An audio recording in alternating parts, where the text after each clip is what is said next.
Good evening. It's Wednesday, 9 p.m. This is the Whatnot podcast where we put the what into whatnot. Andy Birkey's with us, a little shocked, but he's here. Hi, guys. I am Mike Z. With us is Chris. And of course, Mr. Andy Birkey is our guest this evening. Now that you've experienced the best part of the podcast, thanks for joining us. That is the most killer intro I've ever seen in my life. Well, you got to catch their attention. So that's why we made a nice intro. I'm just sitting here thinking I'm on Netflix or something.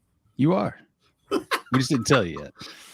Berkey and Technicolor sounds dangerous. Yeah, that's true. Sean's got a point. That's a fair point. Good evening, John. Good evening, Gib. Mr. Gib Clark's here for you. That's important. Yeah, he's kind of like my bodyguard. So. Oh, yeah, we'll keep it clean then. Good luck with that. Good luck with that. Just to safeguard me against the tomfoolery, you know. Yes, he keeps you in check. He's sending you texts while you're on here. Gotcha. Well, perfect. So you've been on lots of podcasts in the past. I've listened to and seen, and in the backstage area. If you haven't joined us with Patreon, you would have found out that I've been stalking Andy for years, so I know a lot about him. Creepy style. Even I was kind of disturbed. That takes a lot. That really does. Yeah. Oh, Lord. But what we will do is kind of introduce you to those who may not know who you are, as far as your many talents and all the things you dive into. And I really ran out of space as far as all the pictures I could have posted with sewing, like just everything that you get into. So we figured we'd at least start with your expertise, how you got into the role that you're in now, that's your main day job, which is, and I still don't know how to put it into words. Like, what is it that you do? Yikes. Well, at my base level, I'm a carpenter. I just realized this the other day. This is my 39th year in carpentry. Next year, I still can't believe it, but wow. And it's taken me all over the hemispheres, multiple hemispheres, coast to coast, multiple countries. It's just been a really cool ride, completely unscriptable career track. Just kind of gone with what felt right in the moment, and it's been super, super good to me. And I was kind of losing the joy of it about 2015, kind of starting to begin that middle-age slide into being, a cranky old fart. And then I happened upon the maker community, and everybody reminded me that how fortunate I am to be able to do what I do and to be creative on a daily basis. And for me, it's a full contact sport. It's not about day job, and it's not about, what I do for hobbies. I got to make every day. And I'm defiantly proud of that. And, I've even become comfortable with being called an artist, which for decades I revolted against, but, I feel like that's what I am. And it all mashes together in kind of a big old stew, a slurry of weird stuff. So And so if you want to find out more about this stew, a slurry, it's at Andy Birkey. So Great. Instagram. Instagram. That's my main outlet at this point. Yeah. And I'll say, just for those who are just listening, you will want to find the video, because when Andy says he's a carpenter, Sorry. It's that like, that oh, okay. really just doesn't touch the surface of what that really means. So Andy's version of carpenter than everyone else's is just nothing, just to be honest. So you'll want to watch the video to see just some of the photographs and some of the amazing work that he puts out. Thank you.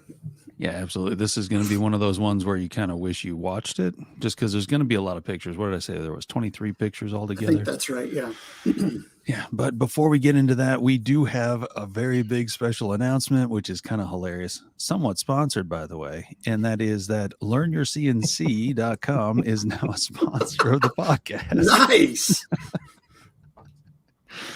Which you can find out more if you're looking to get into CNC work and you want to learn the software of Vetric or what is it? It's, Aspire. So I'm sorry, I'm laughing at this point. But Kyle over there at Learn Your CNC has created academy.learnyourcnc.com, where you can pretty much take the steps that you need. There's how many steps is there? 7 with boot camp, Chris? Yeah, 7 levels. Okay, so 7 levels. So you can take the courses that you want to learn about for your CNC to the next level, faster and easier, and at your own pace at a great price, by the way, because Kyle's still charging way too little. But that's good. There you go, Kyle. LearnYourCNC.com. Nice. Yeah, we've been doing that for free for almost a year now. It's about time. No. It kind of became just our weekly thing. It's like, well, do we do it? Yeah, we got to do it. Now it's become just our thing. We just bring Kyle up there. It makes us laugh every time because it's okay. So if you haven't checked it out, Andy, it's one of those programs where if you were getting into CNC and the software was the biggest problem, just learning it in general, there really wasn't a very good schooling, if you will, by level of all the different Vetrics that were available. And so Kyle had been into CNC for years and had come up with this program basically where you can learn as you go, and you start learning all the tools, you start learning everything, and you get more comfortable as a designer and putting in all the code. Nice. So it was pretty cool. So then we were just like, well, we got to sponsor it anyways because it's unique. Well, and we like promoting it just not only because it's a cool thing, but the fact that the dude quit his day job to do this because he's so passionate about it. Wow. I mean, at least we can do with our 3 viewers is tell them about it every week. You back up for a second. There is 4 viewers because there's us 3 who's watching it right now. Oh, gotcha. So, anyways, that was our fun little segue.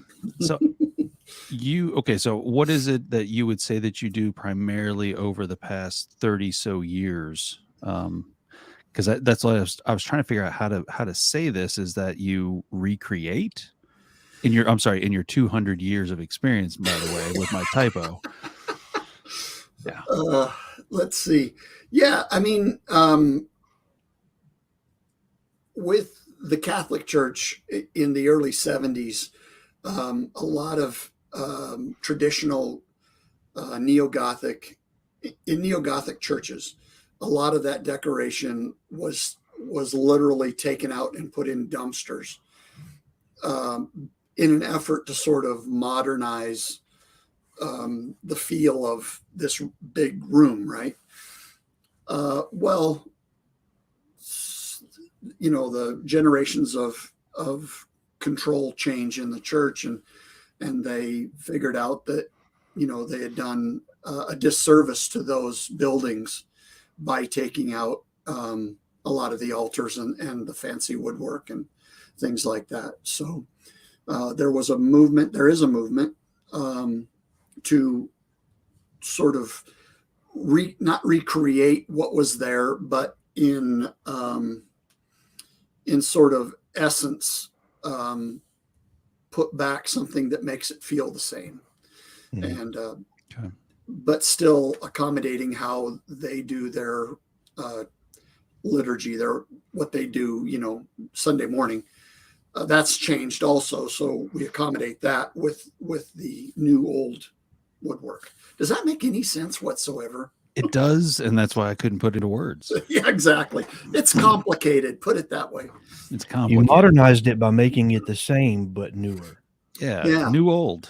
That's really Yeah. what it is. I've often said that the highest compliment for my work. I mean, it kind of goes against the whole social media thing where you're trying to draw attention to yourself. Well, the ultimate compliment for my work is that if no one knows I was ever there, if they think that's original material, then I've done my job correctly. Okay. Oh, yeah, I'm there. So speaking of original material, because like when Andy says he's a carpenter by trade, most carpenters are probably putting in trim work or a door. Where's Scott Houston at? We can ask him what a carpenter does. Yeah. He's a Patreon, by the way. Yeah, I mean, it's just there's a lot of layers, but actually, if you go back to that main altar right there, which was 29 feet tall, that sits on two boxes there, the right and the left, and then there's three boxes on top of that, and that's where it starts. Still, rectilinear rectangles, and then you start piling on detail from there. But I'm looking in the center of that archway. Is it passed through? Yes, it does. Yeah. So structural and design all in one. Yeah, this piece was actually the hardest part of this was the structure because being almost 20 feet wide and almost 30 feet tall, and it's about 2 hours from the New Madrid Fault, which is the most at-risk fault, earthquake fault in the States. So we had to accommodate, earthquakes and sag, so the weight of it, we figured that thing weighed about 2.5 tons. Oh man. That's a lot of gold leaf. That's a lot of gold leaf. So this is you up top. Yeah. Just to give it to scale to size. And then the one on the left here is in the same church off to the left side of where the main one is. Correct. Yeah, that's the St. Mary altar. That one's about 19 feet tall, and I don't remember. I think maybe 9 feet wide, if I remember right. Still large. Yeah. So there's a St. Joseph on the right-hand side of that to match. So there's the 3 altars in that church. Just craziness. I mean, yeah, just you're a general carpenter. Look at you. Let's see here. Oh, well, you do have to do general carpentry, I guess, in order to set it up like in this photo. Yeah. There's your structure coming together. Trying to get it so that it's rigid. It has some racking resistance and can carry weight. Now, how did you figure out how to put that together for being near such a fault line, with it to be able to move and at the same time not fall apart? Well, there was plates. Basically, there was a sandwiching. I ran plates with cables down through the floor, and then made other plates that were on the bottom side of the floor joists, which were huge, massive joists, and kind of gave it a compression.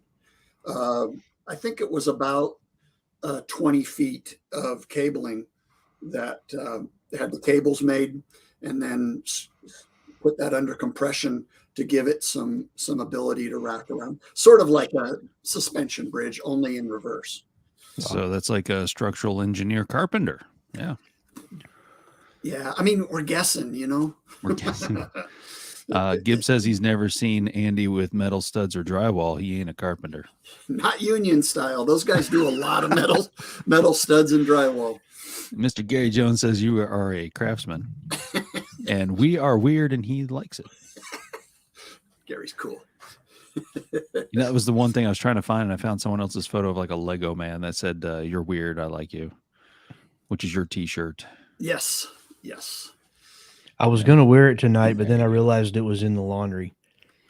When has that ever stopped you, Chris? Well, being that it was in the washing machine, I really Oh. didn't feel comfortable wearing a wringing wet shirt. And I like you, and I would really be making that shirt weird if I did. That is true. If it was the middle of summer, though, he would be wearing that. Don't let him lie to you. Starling says, Berkey, I love you. That is all. Chris and Mike love you too. Just enough to get to heaven. Hey, we'll take it. We will take it. Thank you, Starling. Man. Love you too. So, And hopefully there there's a I had your back on that post this whole time. You know what? I'm siding with Berkey now. Oh, there's Scott. Yeah, we were just talking about carpenters. We can show you a few photos. Oh Lord. Let's see what's next. Okay.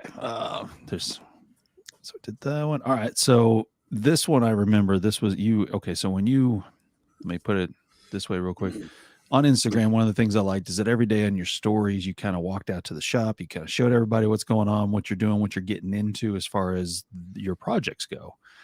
And I remember this one was this one the one that involved Shaper?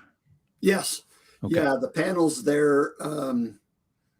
Let's see, the trefoils, the fairly simple Mickey Mouse ears, those were not, but the complicated panel on the back of the main presider's chair there, that was all Shaper Origin. And it really shone through its strengths in this project here. No doubt. Because that was one of the things I found out about Shaper Origin was that you can send them your design and they'll kind of work with you on getting it configured to where the shaper will actually be able to do it. Yeah, which was critical for me because, I don't have any math background.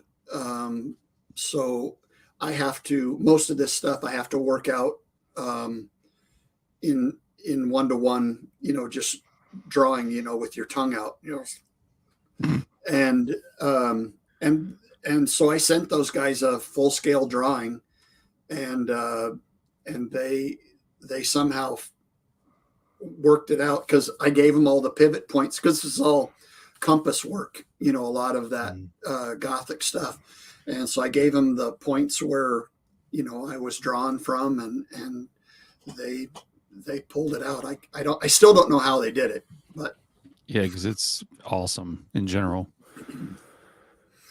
Really, that was really a fun project, that one. And then this is spraying them. Was it this one that was spraying beforehand or a different one? This is different. This one is probably 10 years old or so. The one on the right was just a restoration of these are called plinths, and plinths are meant for statues. And the hardest part about the one on the left was this had to be structural because a pietà, which is, Mary holding up the dead body of Jesus, that's a lot of plaster. We figured that statue is about 400 pounds. Wow. So there was a lot of structure that had to go in that before we could start decorating it. For all you other carpenters, that's a lot of pocket hole screws. It really is. Hey, there's my buddy Glenn. Yeah, Glenn says, "Hey there, Andy. Great to see you. They let you out to play with the other kids. Yeah, they still have a leash on me, though." Yeah, Gibbs here, so he can't go far. Exactly. And this is another plinth, or what is this one? No, this is an altar. So that's the table that they do all the communion work on and all of that.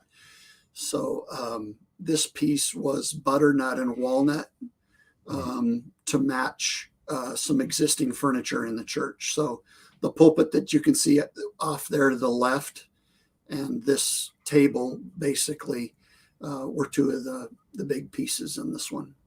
And wow. You did all this by hand? The two front panels were altar gates that we salvaged. And then I designed around those two pieces to match that. Yeah. That's insane. Is that a 6-piece base mold around that thing? 1, 2, 3, 4, 5, 6. Yes. Holy smokes. Yeah. That big altar was 12. That's a For all you lot of miters. for all the carpenters out there, that's a lot of base mold. I've seen That's a lot of crown that caulk. wasn't that many. Yeah, and I don't really see any caulking there at all. I think that's all just well done. It's pretty tight. The main altar that we saw early, that one had a 12-piece base molding. This one here? No, the big one. Oh, the big one. That one, yeah. That one's 12 different pieces, which is weird because you don't know where to start, because you have to think your way back through each one of those layers to get to, the basic box that you're going to start building around. Do you know what I mean? Yeah. So that's something they teach you in basic high school carpentry class. I mean, come on. Yeah. Well, I didn't really finish that class. As you can tell.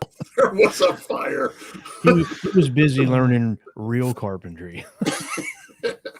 Yeah, absolutely. That's one of the things, the gold leafing and the casting tutorials you did after the installation.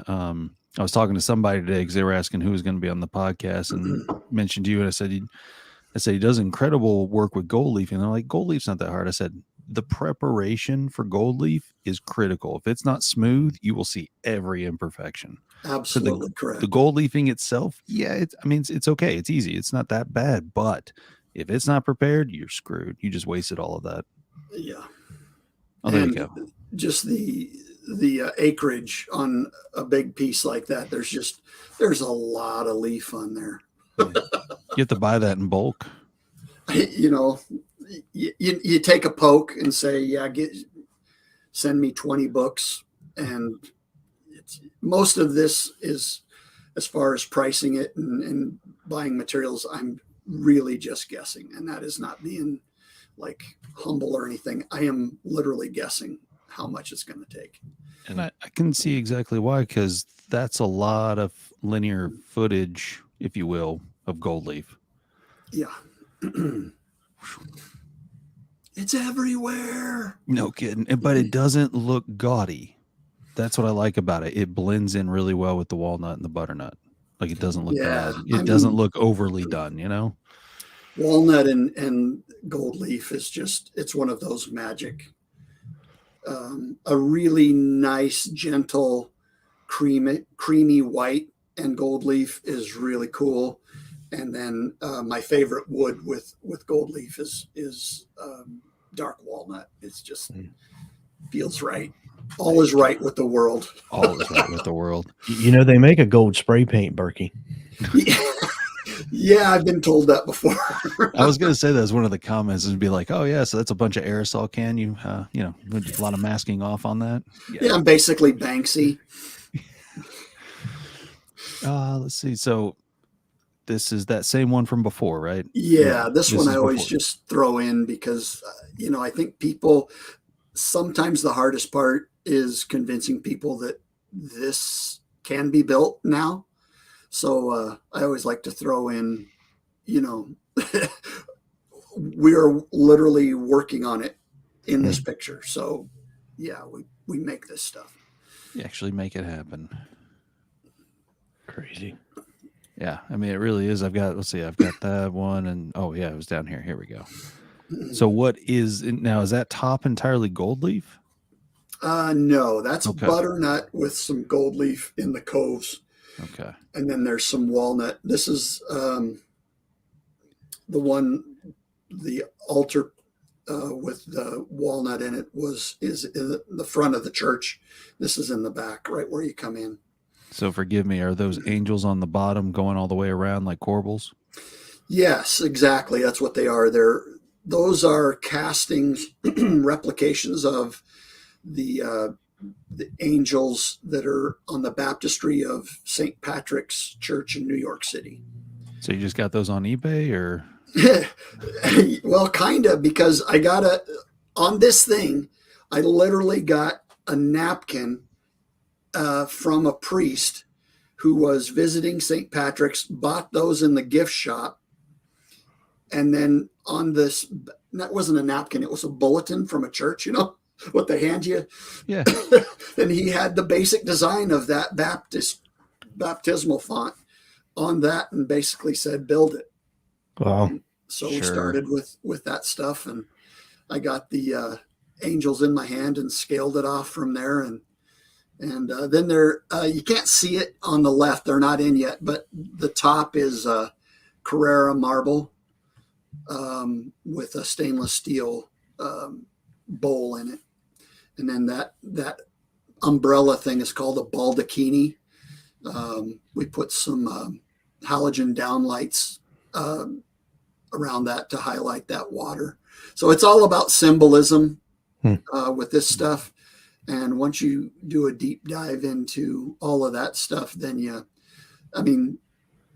this is just really just a bowl for the holy water. And so the downlights really highlighted the water itself, especially when during certain services, the lights are off or really down low in that church. And so when you walk in, there's this water that's just like dancing glowing. there. Yeah. Cool. So that's the kind of the fun stuff. Even though I'm not Catholic at all, to do a deep dive into how they want to, I'm going to say the word manipulate, but I don't mean it disrespectfully, but how they want people to feel, you know, and how my design can facilitate that. So again, it's super not about the stuff you build. It's about the emotion and the feeling, that you can give to people, right? Because they're in there when they're tripping, they're in there at the high times and low times of their lives. And if I can influence that, you know, that's good karma as far as I'm concerned. Absolutely. Let's see. Gibb says that his first gold leaf attempt certainly wasn't easy, but it looked good. I saw it. Real good. He doesn't give himself enough credit. He does not. Yeah, my first gold leaf is still yet to be done, so there's that. I have no desire for that. Yeah. I still have mine somewhere in a shed. Now, like I did it just to do it, and then I was like, yeah, I'm not going to show anybody, but I'll keep it. Yeah. Now, flocking, on the other hand, I want to learn to become really good at flocking. You have 3 daughters. You did pretty good.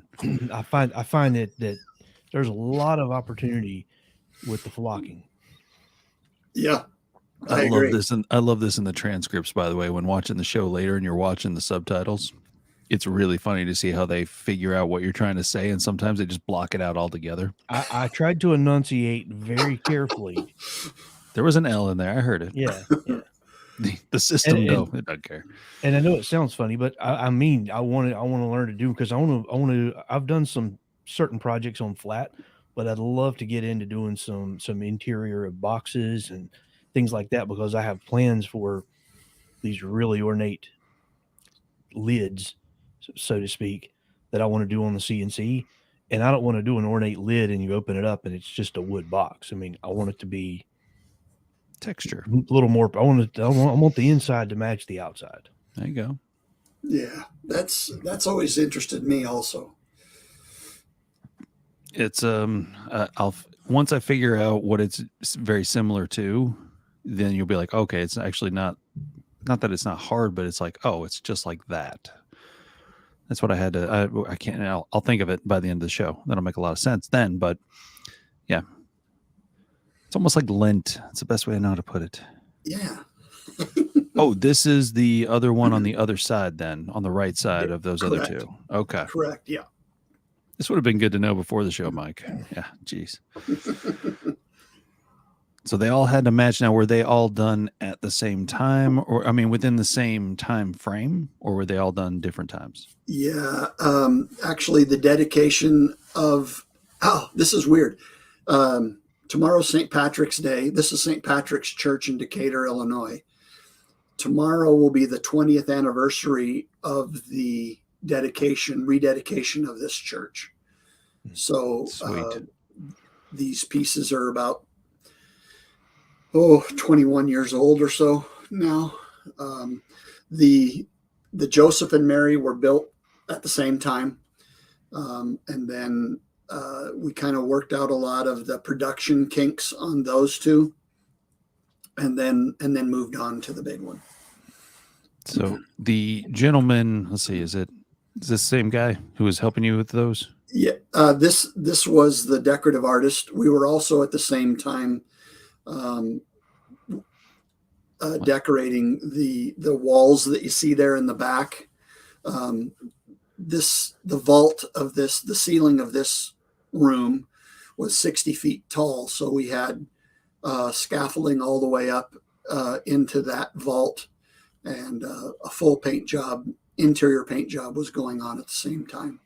Because I'm sitting here looking at these pictures, and when you say that it's going to be 20 years for the rededication, did you think 20 years ago you'd be on a podcast with these two guys talking about this stuff at the time, Well, it's kind of weird because, when you finish a project like that, you think that, naively, you think that, well, I just pulled off this thing, so the world is now going to, beat a path to my door. And, and it was the weirdest thing. Ego wise, it was super hard because the phone didn't ring for a long time. There was some stuff happening in the church that was kind of people weren't into, and right after that, and it just, this is still kind of a niche thing that I do.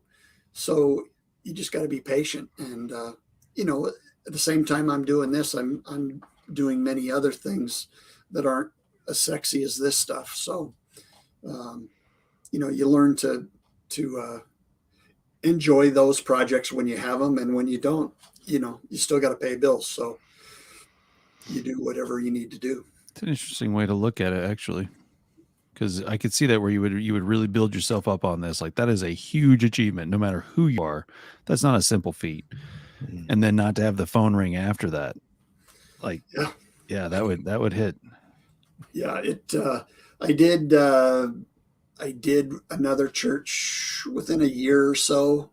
But then I didn't have another big one for 4 or 5 years. So Scott wants to know, Chris, did you say flogging? Molly? Yes, by the way, one of the best. And John, you are your band. No, he's not. I guess now you bring up St. Patty's Day. It's funny because Flog and Molly used to always tour, and they would always end up St. Patty's Day in Arizona. And when I lived there, I went to 4 shows in a row, and the last one I went to, the fire marshal came in because there was a thunderstorm coming in, and they were telling everyone on stage, we got to cancel it, we got to shut off the power, like there's a thunderstorm coming in. They shut off the power, and I kid you not, they kept going. They did not care. They were like, yeah, okay, great. And then, they were like, we got to cut off the power, and like, we'll go for it. And they're all sitting there just drinking, having a blast. So no, when you nod your head to that, I was like, yeah, you would enjoy that story. Oh yeah. Yeah, gold leaf on a chamfer. Oh, there you go. So, okay, real quick, there's a joke to this. It's an inside joke. Would you say, in general, would you prefer a chamfer or a roundover? Me? Yes, just in general. Like, I know it all kind of probably depends on the project, but when you see something like, which would you rather go for? If I have design control, I would aim towards a chamfer. I like the rectilinear hardness of it. Blah, blah, blah, blah, blah, blah, blah. Chris is team roundover. I'm team chamfer all the way. Yeah. Team roundover 2, team chamfer 5,322. Yeah. We're almost to a mile. We're almost going to get there. Yeah. Stylistically, I lean way more towards arts and crafts style rather than sort of a Euro modern, roundover and blonde woods and all that stuff. I not that I don't like it, but if I had my choice, I'd go more towards an arts and crafts style. And see, it's interesting because you're bringing it up on more of a complete design side of it that I don't even think of. I'm just looking at it like it's easier to sand. There's that too. Gibbs said they also used to teach flocking in high school shop. I could see that. I really could. Did you find yourself burnt out after a job like that? Asks Gibb. Absolutely. There is a point where you finish one of those big jobs, and it's a good thing for my headspace. In retrospect, it's very healthy for me to be not doing that for a while. 6 months to a year, and then I'm ready to jump in again. But to do that on a consistent basis, 24/7, would not be healthy for me, because I start losing touch with like what's going on in the world now. Between the math and the trying to understand proportions and how light is playing off of shape, I just go Weirdsville, man.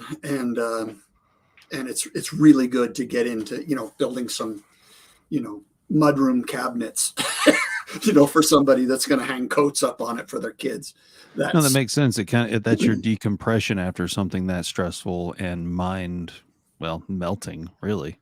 Yeah, because you can't make one, on that big piece, that biggest piece that we've looked at, I remember getting a start on it and getting about 2 men 2 weeks into it, and then making the realization that we couldn't even salvage what we had built. It was just wrong. And it was indispensable to know where to start, but everything that we had built had to be drug out of the shop and burned, because it was. So, that's a month's worth of man hours that you just have to walk away from. And that's rough. That's rough to do. Absolutely. Wait, yeah, we had comments. Sorry about that. So, Scott did find it funny on the Team Chamfer, of course. Woohoo, Team Chamfer. Since John brought it up, you can now ban me. And then Sean Hey, says, Sean. Wow. That looks like a Mark Trouble. Adams photo. Oh, I'm sure it is. And Sean has the most beautiful hair. Oh, I don't mean to get weird, but man. Too late. Oh, I started that earlier. You're good. No, your weird's fine. Yeah. No, I'll throw something else into that argument, though. I'm a big Cove fan. Especially with gold leaf, to go from one plane to another plane and have a cove that has 2 hard edges to delineate a different color or gold leaf. That's just magic. That's just an inside roundover. It's not a roundover. It's an inverted roundover. It's a round under. They didn't like that name. That's why they said Cove. Just call it a cove. Cove. Quit trying to be cool. Call it a cove. Yeah. Don't call it an round over or under. Well, I always joke with Chris that at work, woodworking tools are kind of like kitchen appliances. What does it do? We'll just call it that and add ER, like Mitch Hedberg used to always say. And so, a round under doesn't work. But you know what? We should do that now. I'm going to change it to round under. How's that? Yeah. For those who are round under, or if you're going to add an R to it. Oh, and just go Franco on you. I'm making Span. Wow. I don't know what that is, but it sounds Greek, so I'm in. It sounds delicious. I can't pronounce it. If you can't say it, it's really, really difficult to do. Well, at least donate it to a great cause for someone who really wants some beautiful locks of hair. Yeah, Sean, we're taking donations anytime you want. That would be an interesting maker community collaboration, is to make you a toupee out of Sean's hair. That would be crazy, wouldn't it? Who would we find in the community that could pull that off? Wow. Yikes. I bet Michelle McNeil can weave. Yeah. I have a suspicion she could probably pull off a weave. Oh, there we go. It's a spinach pie phyllo dough. See, that was much easier to say than that. Spakanoki, Spakopi. Yeah. He's making while he watches. That's all. I am not going to pronounce what it looks like it says. So I'm just gonna. Yeah. Let's just go with that. I feel confident that that YouTube would go. What did you say? I'm Yeah, pretty we're sure ban- smoke we're- would I don't come know. out of it. I don't know, but we're banning that one. He's shaving it all in that case. Yeah, if it's for a maker collaboration, that'd be great. So yeah, if you're watching after, if you're listening to this after the fact, you want to watch it by all means, so you can see what that word is. Wonder if wait, yeah, maybe I could do that. Hold on. Okay, so you guys talk amongst yourselves. I'll be right back. Oh, geez. Hey, what you need to do is you need to share a new window, go to Google, type it in, and have them pronounce it. And why you got to ruin all my fun? Oh, sorry. Is that what you were going to do? That's what I'm doing. Oh, okay. He knows me well enough at this point. He knows that's what I was going to do, because we did find out how to get volume from a Google tab in this. So there we go. That's what it looks like. Oh, yeah. Where's the pronunciation? Google. Oh, maybe maybe one of us spelled it wrong. Google's telling us we spelled it wrong. Uh-oh. Yeah, Google lady, man. She's big into good spelling. Oh, wow. There's an entire 57 seconds. It's one of those words. Okay. Oh, geez. Spanakopita. Spanakopita. There we You go. do want to stress on the third syllable, on the co syllable. Spanakopita. Did you guys hear it? Welcome to Spanakopita. There we go. What Which an is amazing basically, world we live in. I know, right? And we could do it live, which is even crazier. Yeah. Spankit-copita. Yeah, that's what sounds right. I'll There go it with is. that, Sean. Yep. That's what I was thinking. I think that's what Chris was thinking. We just weren't quite sure how to say See, that. that's the West Coast accent right there. The left coast. Okay, so back on track anyways. You're a carpenter who makes a few items. Yeah. Is That one was insane, by the way. it casted or is that carved? That is old school composition. That's made by a 100-year-old company out of Chicago that does. That's horse glue and sawdust pressed into 100-year-old molds. It's fascinating process.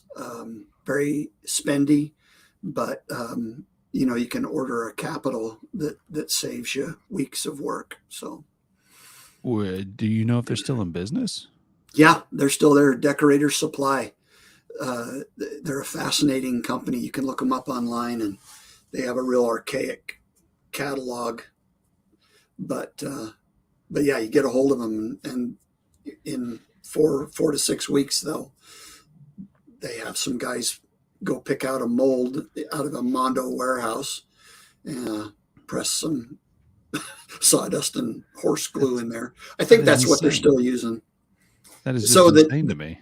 Yeah. So like the smaller decorations, you basically steam it. So you get this thing and it's hard, like something that I do in cold cast plastic, but you can steam it and then press it onto a piece of wood and it adheres itself.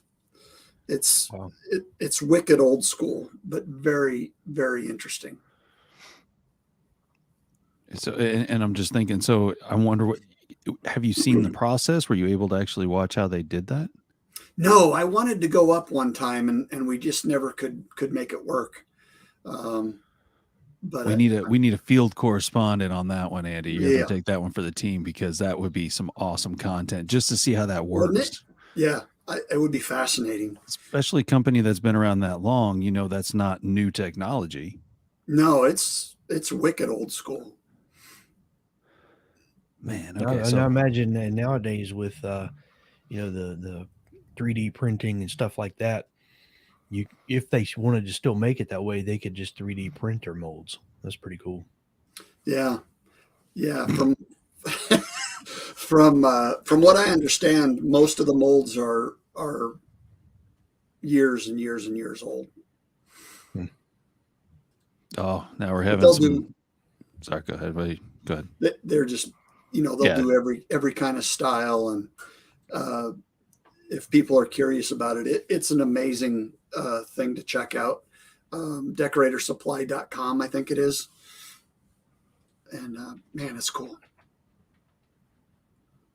So integrating that, in with, actually that column was not turned. I didn't know, and I still don't know how to work a lathe. So I needed that. I think that was an 8-inch column. So I staved it up, and then I found an old lathe at a second, a pawn shop, just basically for the live centers. And I got that chucked in there, and then I mounted a 2.5 horse Porter cable router above it on a sled. Oh, wow. And spun it back and forth until it got round. But it works. It worked. Yeah. I mean, it was, nothing that you want to recommend to people how to do it, but most of my stuff is self-taught, and I don't claim to do it the right way. It's just the way that in the time seemed to work, and you just kind of have a go at it and get it done. So And then that's people why are amazed. I sort of hesitate to say, this is how you should do it, because 9 times out of 10, the second time I do something, I do it completely different than I did it the first time. And it's, faster. But when you're kind of out on the edge of, nothing's square and nothing's the way that tools are sort of designed to be used, it's, you're just kind of out there flying by the seat of your pants. Sounds like a speaker box built by Bob. Nothing square and nothing normal about it. Oh, I didn't save that on here. I was going to show. Figured Andy would enjoy all those angles. I can probably add it back in, but yeah. Let's see here. Yeah, no, but you're absolutely right, because I've noticed that if I attempt something along those lines, I would never show anyone that's how I did it, because the second time I do it, I will find, I'll learn everything from the first time. And is it the right way to do it? That's what I love about woodworking. It worked. Right. Is it the correct way? Is there a correct way? So, anyways. Yeah. I matter of fact, I avoided woodworking forums and everything for so long, because it seems like it was really dependent on this sort of this is the best way, or my way is right or wrong, or and the one thing that kind of drew me more towards the maker world was, I'm going to give this a go and we'll see how it turns out. And as much respect as I have for the traditional woodworking guys, it's just not the way I'm wired. So, the first 25 years of my career was out in the field, and, I built probably 50, 60 kitchens with the Milwaukee circular saw screwed to a sheet of 3/4 plywood for a table saw. And we had a go at it, down in the Caribbean, and because we didn't have anything else. And so to me, it's about the invention and the creation that really gets me going, as opposed to following some, hardcore path. I've never been good at following paths anyway, so couldn't tell whatsoever. Kinda. If your life is based on the path you followed, it's very, very crooked. There's many curves and points and angle changes. That is absolutely true. Unscriptable. There's just been things that have happened that, I ended up living. Do you know where Duck is? Duck, North Carolina. Coastal? Yeah. I'm gonna guess. Right on the coast. Is it near Goose? Probably. No. But I actually, the reason I got a resume in historic work was I ended up doing a chapel restoration at the Norfolk Naval Shipyard. And I was only there for about 3 months, but it was enough to put it on what's called a historic resume, which in the world of this work is something that you have to kind of build up.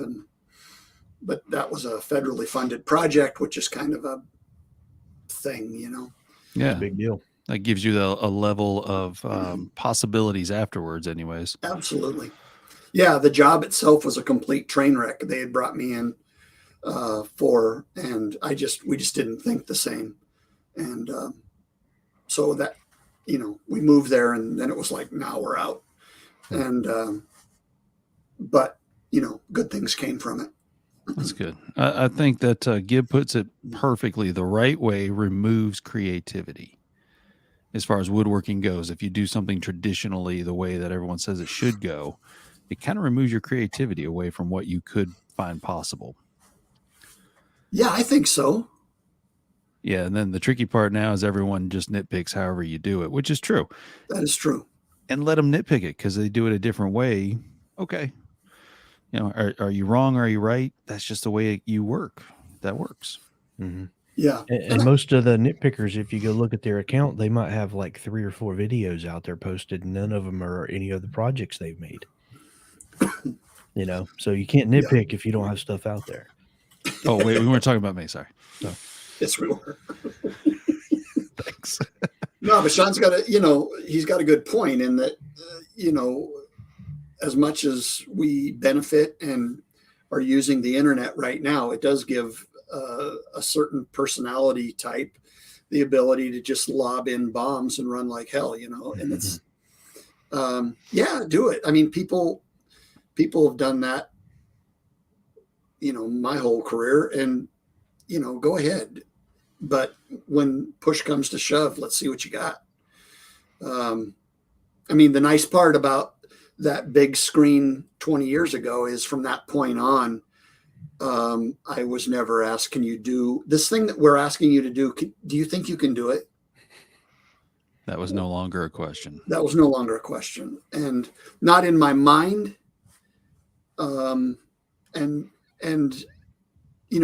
That's a nice thing to not have to be interviewed for jobs anymore. Right. Now I get, whether it's justified or not, now what I get is, I hope that our project isn't below what you normally like to do. And, the reality of it is I need work, so there isn't nothing below my pay grade. You know what I mean? It's bring it on, and we'll make it happen. That's the way to do it. Well, it gives me a lot of freedom, because let's say, There you go. There was a edict come down in the Catholic Church that we are never building any more of these type of things again. It's against our religion. Well, if your whole business is built on that, it's not a happy day. Yeah. But the highest priority for me is to feed my family and pay the rent. So beyond that, then we chase projects that are attractive and challenging and all that. But priority one is cash flow. And that's where you've gotten into. Now, I'm going to guess, so the next pictures we have here are more of hobbies, more of things that you found in the downtime, more of the things you found for decompressing after large projects. Right. Okay. So the last one I have that's build-wise, actually, it was that one we already showed that. I apologize. It is the fact that social media-wise, if you ever follow Andy, if you ever follow the Instagram, if you're ever into the makers groups that are out there, the most popular one is We Like to Make Stuff. You'll know that Andy is known for a few things for sure that everyone kind of relates to him, and other than the hashtag blame Birkey, which every time I see a sunset or I have anytime I see something that I did not pay attention to I will totally blame you for it.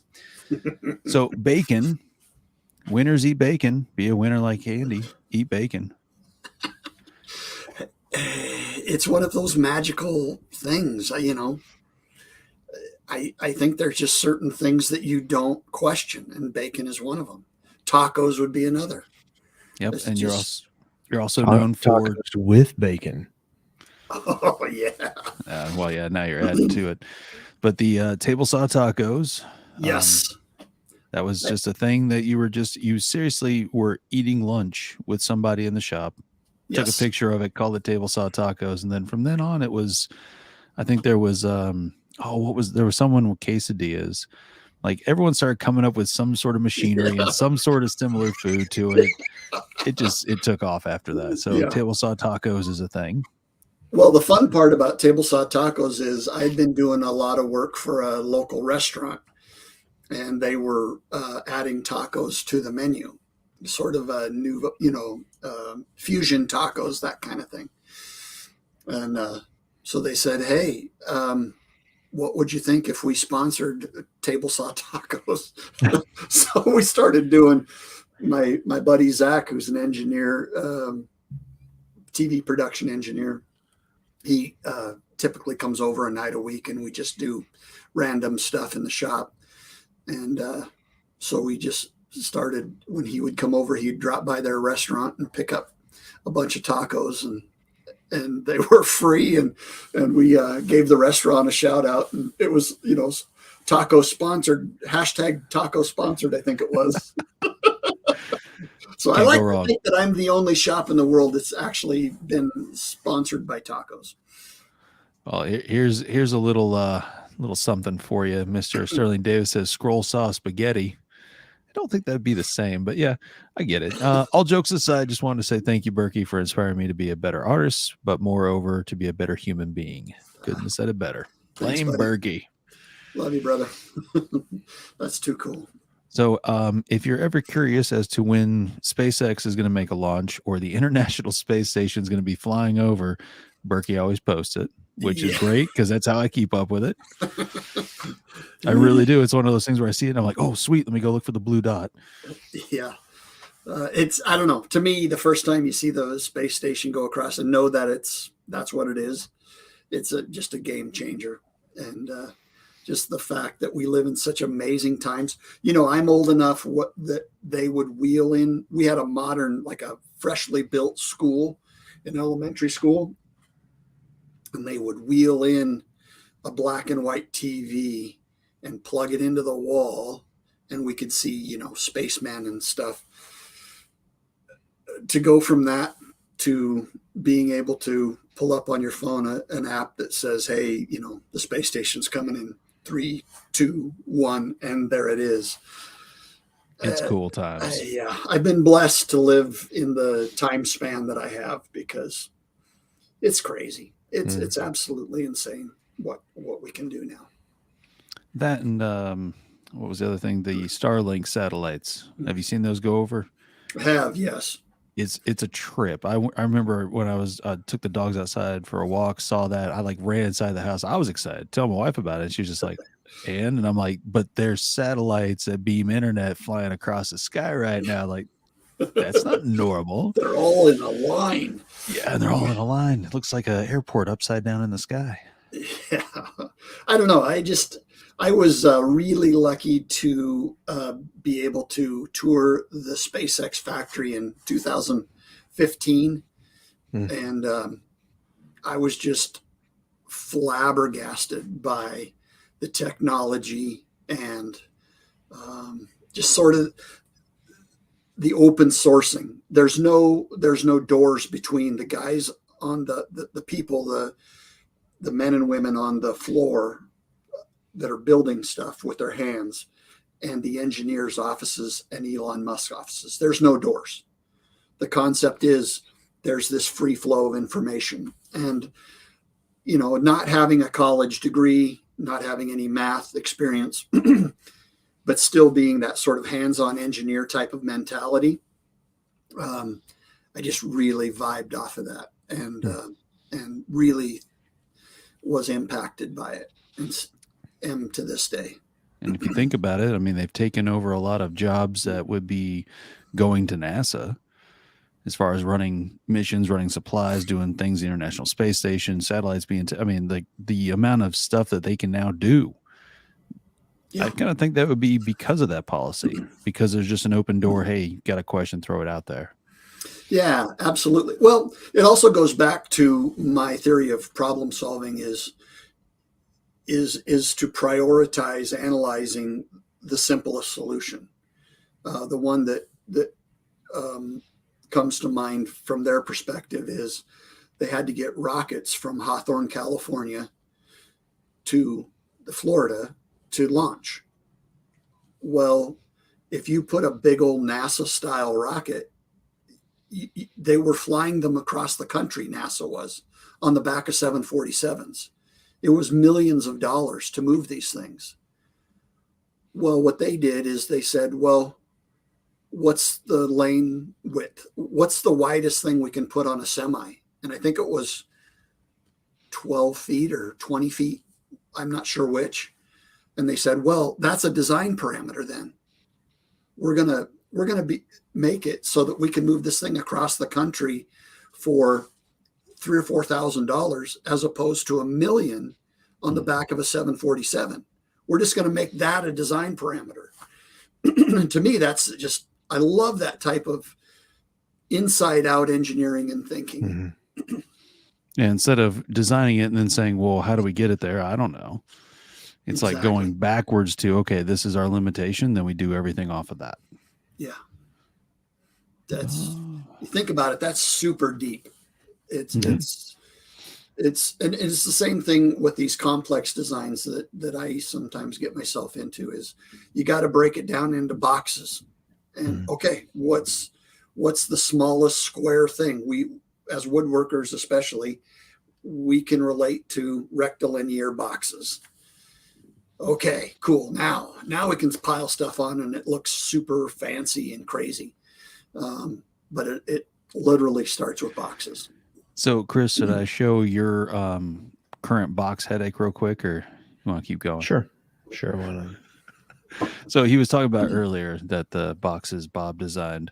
Holy Moses. Yeah. Cool. So speaker boxes, my dad designed as far as it's a completely opening horn from the driver at the port side all the way down. And Chris is now diving into putting these together. Holy Moses. Yeah, my relationship with him started simply by, hey, I need somebody to CNC the speaker holes and, all the openings. Oh, gosh, I can do that. I have a CNC. So that's how it started. And now it's, hey, I need you to put these together for me. And Chris is like, yeah, I'll take the challenge. I need some clamps, 400 clamps. Yeah, $300 worth of clamps in the last 2 days. Oh, I need deeper jawed F clamps now. Oh, great. Okay. Oh, but I need some squeeze clamps for the basic stuff. Oh man, now I got to have an 18-inch clamp and I need some more 12-inch clamps. This one's got to have a 5.5-inch reach. Yeah. Yeah. He's learning the fun art of custom speaker building.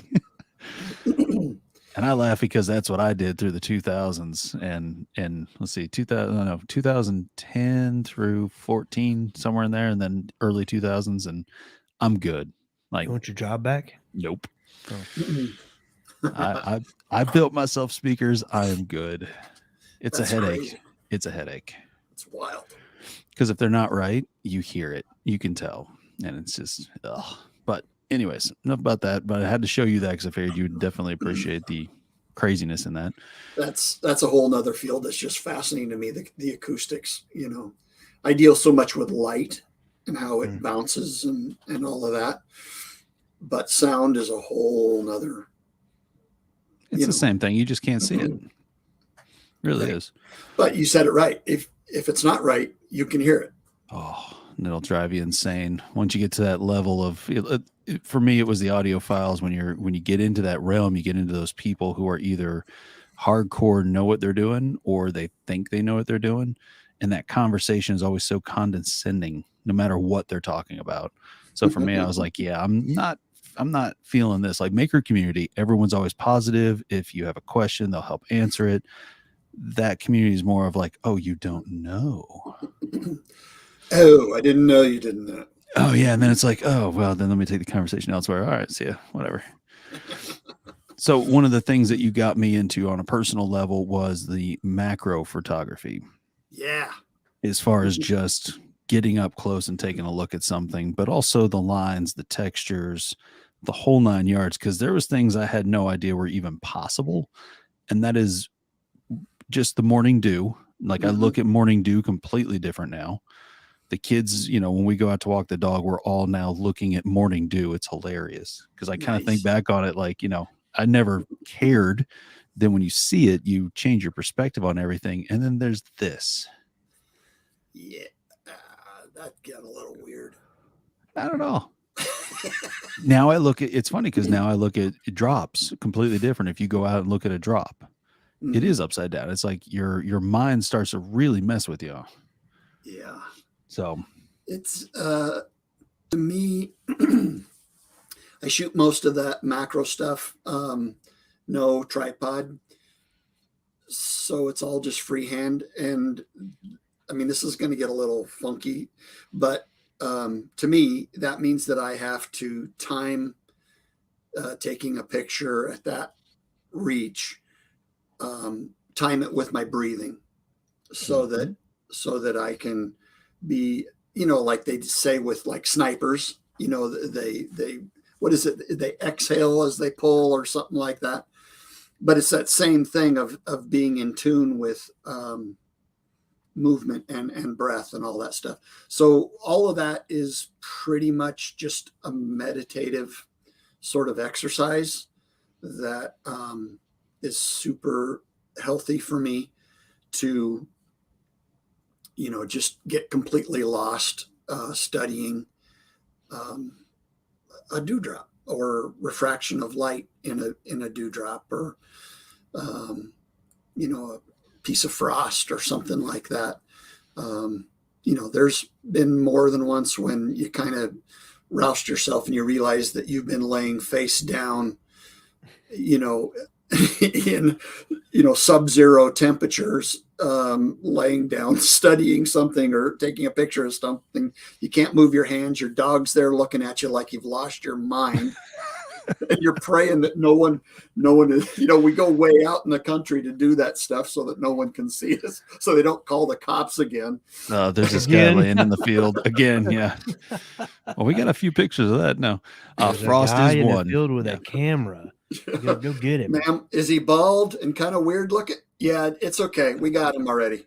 Yeah. Is it a white van? Okay, we're fine. Yeah. Doesn't say free candy on the side. We know who that is. Don't worry about it. He's safe. He's in the middle of a field. Just leave him be. Don't touch him unless you have bacon. Exactly. Whatever you do, don't approach him. Oh, there's a new name. The water drop sniper. There you go. I love it. Speaking of dogs, Fiona. Yeah, there you go. My muse. Yeah. Has to be the calmest dog I think I've ever seen. Yeah, she is. She absolutely is. She's very, very patient. Yeah, because there's a lot of times where you can tell you're taking photos, you're doing your thing, and then like you'll take a picture of her and she's just kind of looking off, like waiting for you. Like, are you done yet? Like you can just see it on her face. It's great. Absolutely, it's true. She's very much like your babysitter or something. That she's cool, but she's checking her watch every once in a while at the same time. Isn't there something else we could be doing? Yeah. And then, so you got into this mosaic thing at one time, and I have to know what made you decide to fill a pothole with your logo. Oh shoot! I wish I could remember that. There's an artist in Chicago who is classically trained in Italy, mosaic artist. He does amazing work. And a few years ago, he started doing potholes in Chicago with his mosaics. And when this guy opened up outside my house, I contacted Jim Bacor up in Chicago and said, "Hey, would you be cool if I did this in a pothole and gave you credit?" And he was super cool about it.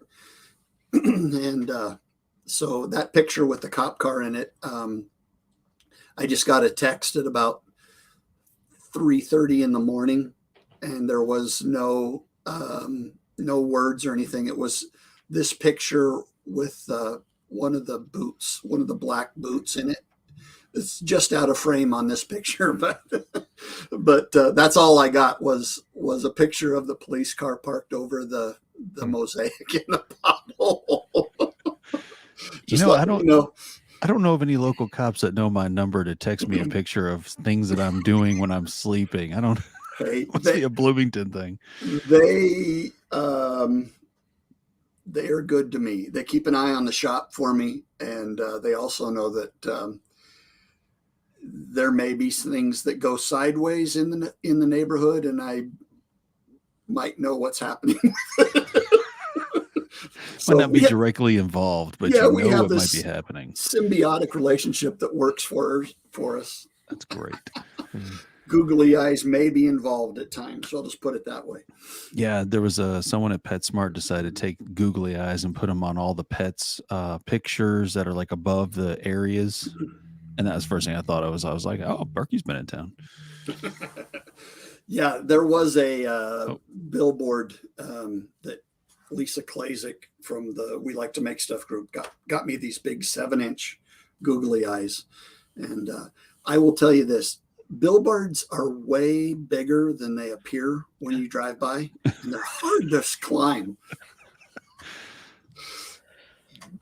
So you've heard from a friend. Yeah, I mean, it's rumor mill stuff. Yeah, this guy told you that one time, yeah. I think I pulled a hamstring, quite frankly. So here recently with Klingspor's Woodworking Shop, which is where Chris and I work during the day, Sterling Davis got his scroll work to be put onto the cover of the catalog. And it was all inspiration, and he gives you credit for stealing it from you. And so I found the date on it. And so in 2016, you had made this. Well, actually, you had not. You made it before that, but you had posted it saying that you want to do a full wall mosaic of it. Correct. Yeah, I would. So this is a canvas painting, just white on black. But I want to do this on a barn.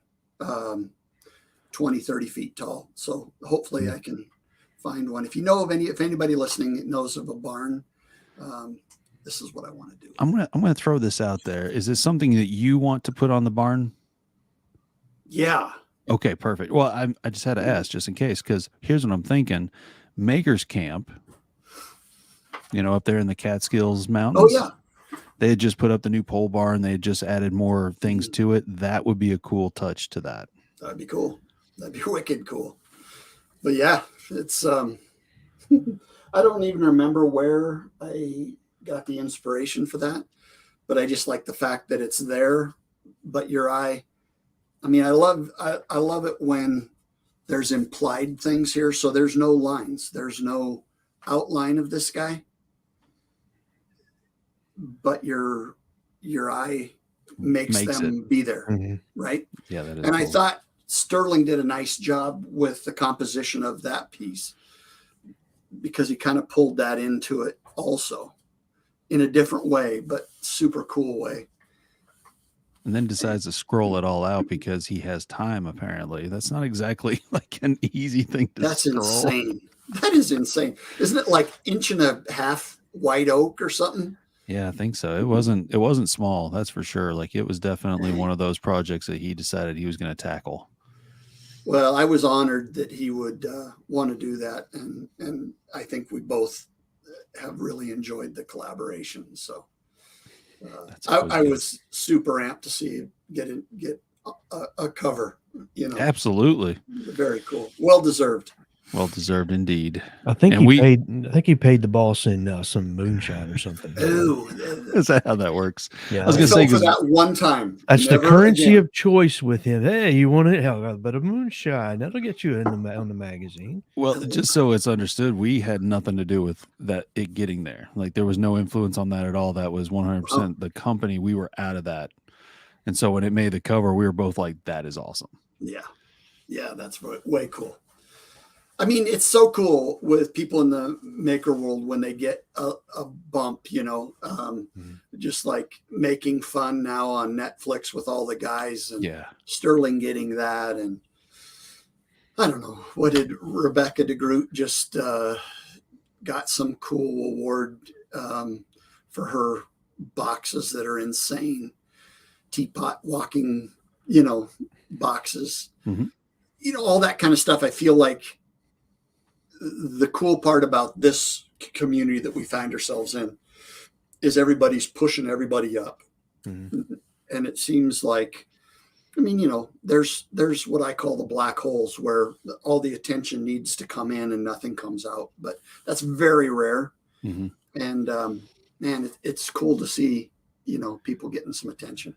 Well, I noticed too with those who try to absorb more and then not give back, they don't seem to do as well on that community stand front. Like naturally, that community kind of just starts to be like, okay.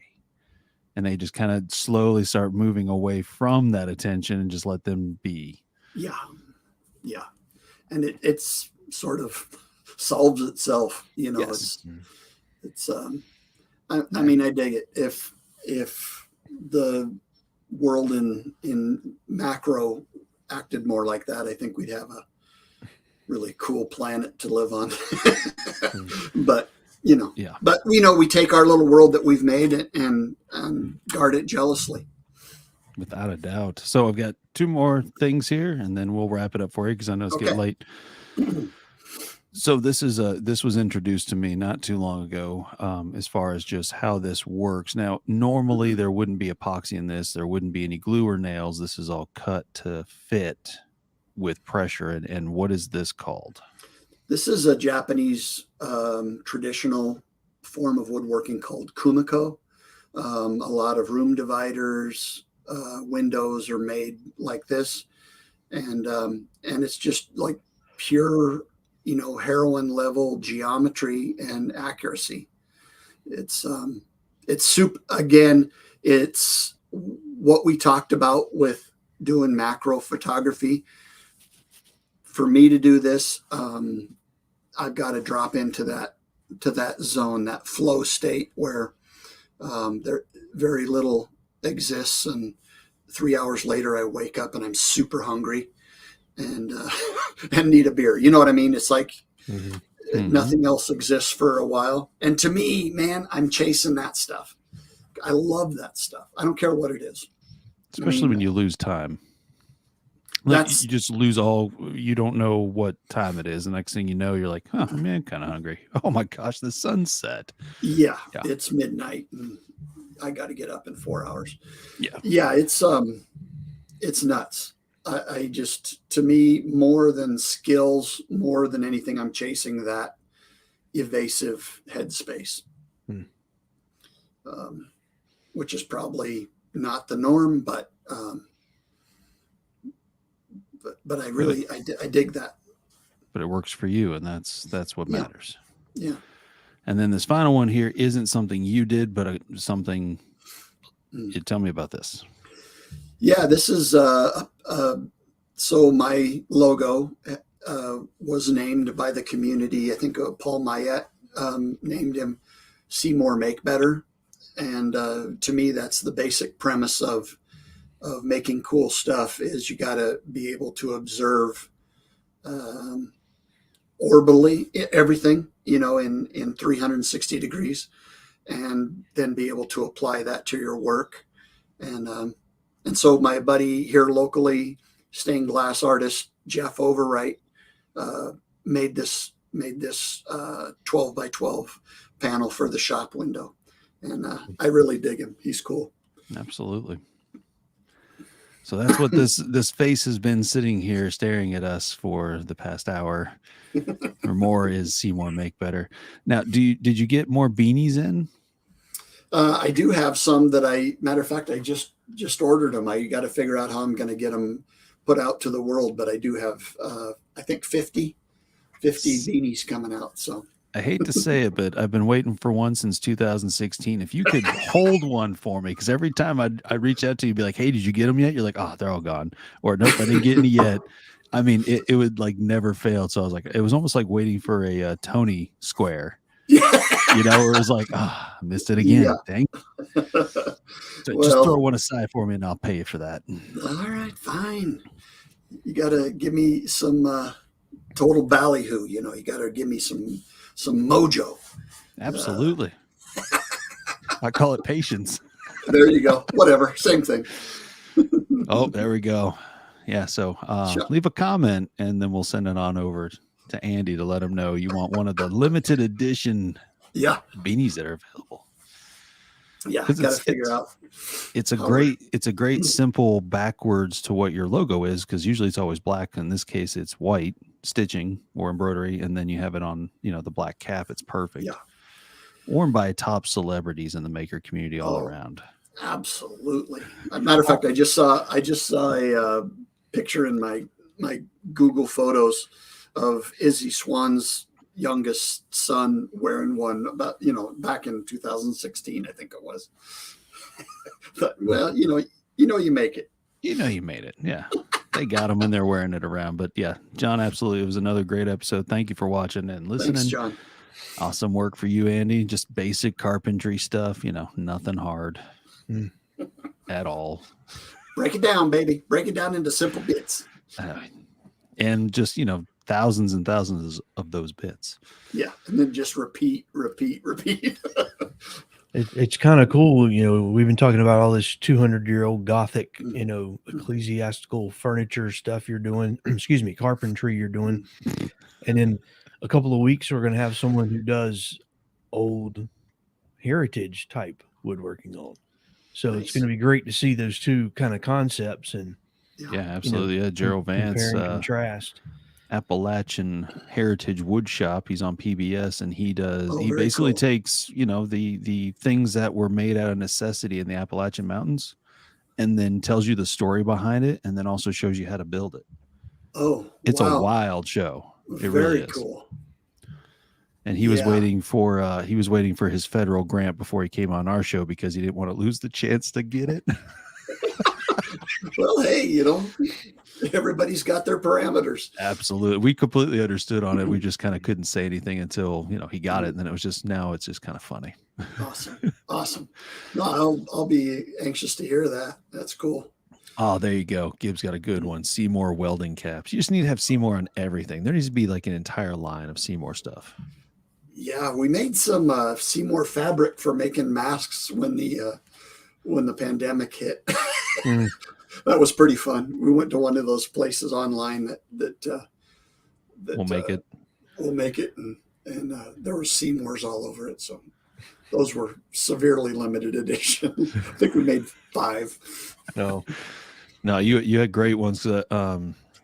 It just in general, like you were sewing, you were getting into that, and quilting. I think it was too. Was it? Yeah. And so that was cool to watch all the different fabrics, and you were just kind of making them up. And some you were like, yeah, I didn't really like this one. And some you're like, yeah, that worked out pretty good. Well, sewing is such a cool deal because I always wanted to do it, but I always thought people would make fun of me when I was a kid, and just literally saw a good Swiss machine on Craigslist and picked it up and went to the local quilting shop here in town and threw myself at the mercy of 80-year-old sewing ladies that took me in like I was a second son. And God, it was fun. They were so cool and such craftspeople, super inspiring to be around them.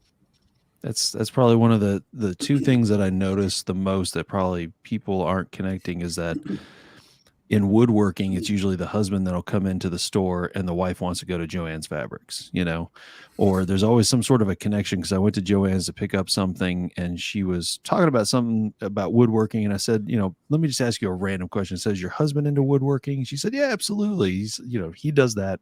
I do the quilting. So I don't see that I could see where maybe people wouldn't have, you know, liked it too much, but at the same time, there's a lot of connection between the two. Yeah, that's what the women at the quilting shop that took me in, they said, hey, look, you know, it's all measuring, accuracy with cuts, and understanding, you know, angles, geometry. It's the same stuff, same headspace. And to me, it's just super, especially since in my work in the shop, I need to be pretty dang close to perfect or at least appearing to be perfect. It's super cool to get into something that you're expected to be bad at. And that's super liberating, right?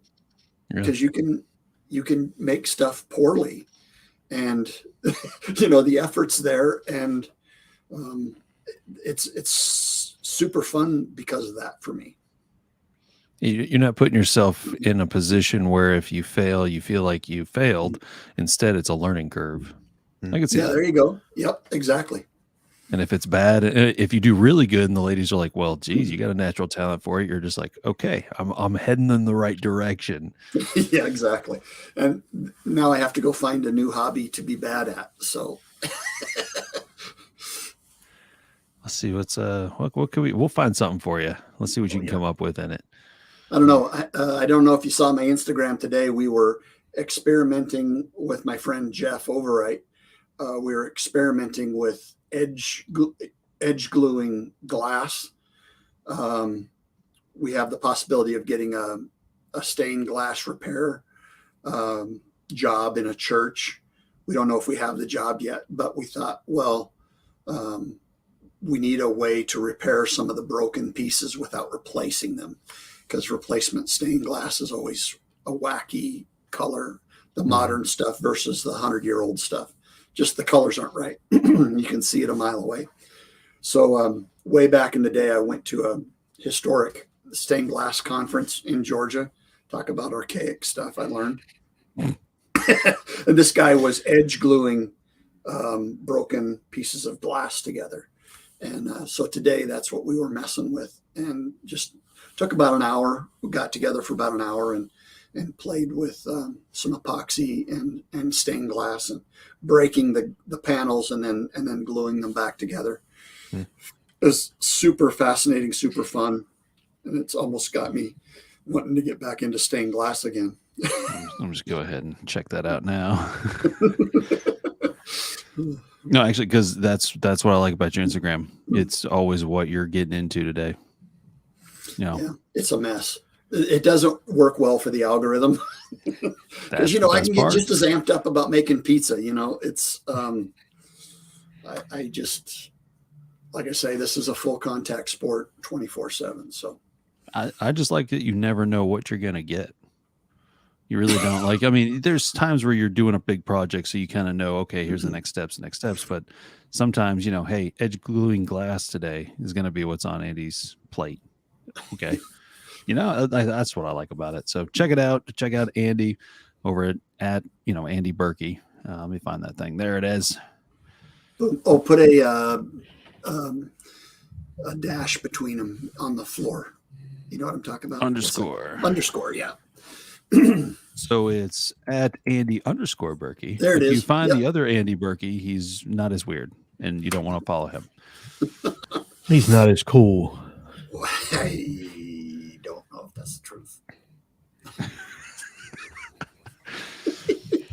And let's see. And of course, Chris, you can find him on Instagram at Crisscross Crafts. That's with a T.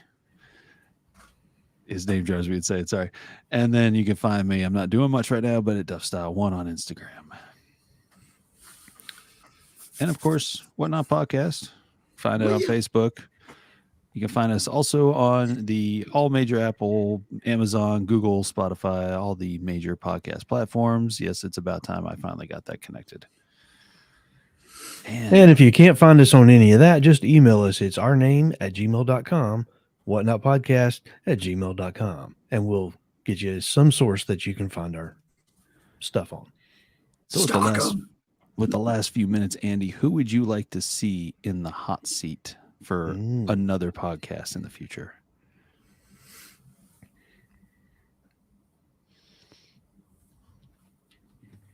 Don't have to answer now. You can think about it and send it to us, or at least let that person know that, hey, I think you'd have a good time doing this, or this is a train wreck. You really should do it.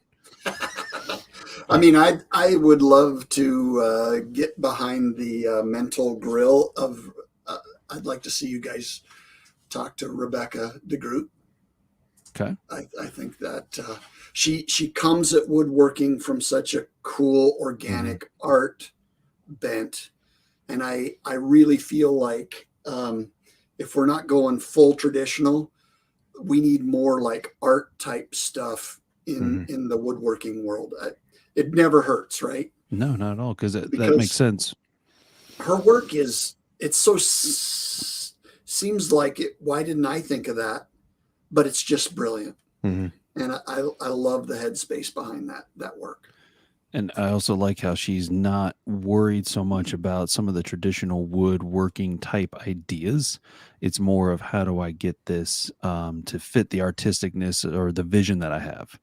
And so she kind of takes all the woodworking and throws it out the window and makes it work for what she's doing. Right. In a way, it's sort of like we were talking about the SpaceX rocket. You know, she knows where she wants to go, and she's going to be there instead of following some, really regimented path. I'll get a text from her sometimes and go, how can I do X, Y, or Z? And I don't know where she's taken it, but I'll give her what little I can to sort of point her in the right direction, and she blows it out of the water. I have a lot of admiration for her work. Absolutely. We worked at a trade show a couple years ago, and I got to work a booth right beside hers, and I was just amazed at some of the stuff, just some of the techniques that she used to do some things. So yeah, it's fun. Sounds like a good one. Super cool. Well, if you know her personally like that, to where you're texting back and forth, maybe you should say, "Hey, go check these guys out. They'd love to have you on the show. Oh, and by the way, I recommended you, so you have to go be on their show." I will do it. I will do it tomorrow. That'll be fun. Well, there you go. Hey, guess what I did? And if she's worried because we're a couple of men doing this, we did have Jess Crow on here not long ago, and we had Michelle McNeil on here a while back. So we have had some young ladies on here that we know how to treat the females. We're not crazy. Well, we're crazy, but we're not bad people. Well, you're kind of bad, but that's okay. But bad in a good way, like the Michael Jackson. I'm bad. I'm bad. When he starts singing, we got to start ending the show. Yeah, exactly. So with that said, thank you everyone for watching and listening. And so Wednesday nights, 9 p.m. Whatnot Podcast on Facebook, YouTube. And Andy, seriously appreciate you coming on. Anytime. Pop the whip. I'll make the trip, kids. Oh, yeah. We'll do part 2. Don't you worry. Oh, yeah. Thank you, everyone, for watching. Have a good night. Thanks for having me on. Cheers, everybody.